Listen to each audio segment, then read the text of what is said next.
Naaman was a man of great stature, a commander of the army of the king of Aram, and his lord held him in high regard because the Lord had granted Aram victory through him. He was a brave soldier, but he had leprosy, a disease that not only affected the body, but also carried a strong social shame. Despite his military success and popularity with the monarch, Naaman's life was overshadowed by this ailment. The story of Naaman's cure involves divine intervention, humility, and the power of faith. But it begins not with Naaman, but with a young Israelite girl who was seized during one of Aram's invasions of Israel.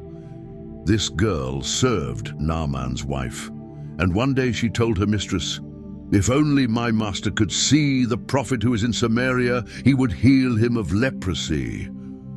A chain of events that would permanently alter Naaman's life was set in motion by this simple yet powerful statement.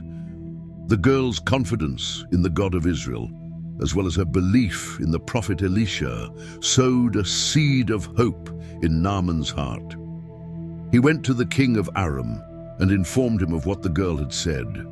The king, eager to assist his trusted commander, sent Naaman to the king of Israel with a letter and a generous gift of silver, gold, and fine clothing.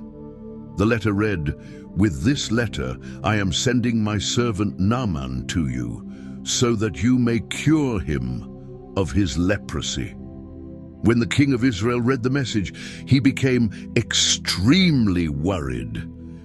He tore his clothes and exclaimed, "Am I God? Can I kill someone and bring them back to life? Why did this man send someone to me to be cured of leprosy? See how he is trying to pick a fight with me." The king's reaction revealed his complete misunderstanding of the situation. He saw it as a political trap, a pretext for war. But when the prophet Elisha heard of the king's distress, he sent a message. "Why have you torn your robes? Send the man to me, and he will know that there is a prophet in Israel." Naaman arrived at Elisha's house with his horses and chariots, expecting a grand welcome. But to his surprise, Elisha did not even come out to greet him. Instead, he sent a messenger with a simple instruction. "Go wash yourself 7 times in the Jordan, and your flesh will be restored. You will be cleansed." Naaman was furious. He had expected the prophet to perform a dramatic ritual, calling on the Lord's name, waving his hand over the leprosy, and instantly healing him. Disgusted at the thought of bathing in the murky waters of the Jordan, he scoffed, "Aren't Abana and Pharpar, the rivers of Damascus, far better than all the waters of Israel?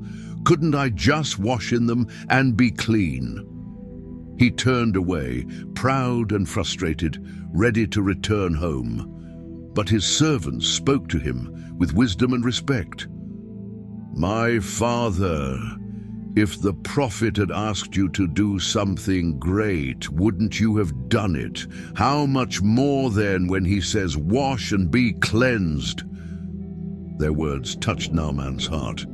He swallowed his pride and went down to the Jordan River. He dipped himself 7 times as Elisha had instructed, and when he came out of the water the 7th time, his skin was totally healed, as smooth and pure as that of a young child. Naaman was healed. Overcome with gratitude, Naaman returned to Elisha and proclaimed, "Now I know that there is no God in all the world except in Israel." He offered Elisha the gifts he had brought, but the prophet refused, saying, "As surely as the Lord lives, whom I serve, I will not accept anything." Naaman, now a believer in the one true God, asked for 2 mule loads of earth so he could bring a piece of Israel back home and worship the Lord on Israeli soil. However, he also made a humble request. "May the Lord forgive me when I must accompany my master into the temple of Rimmon, the god of Aram." Elisha granted his request and sent him on his way. But the story doesn't end there.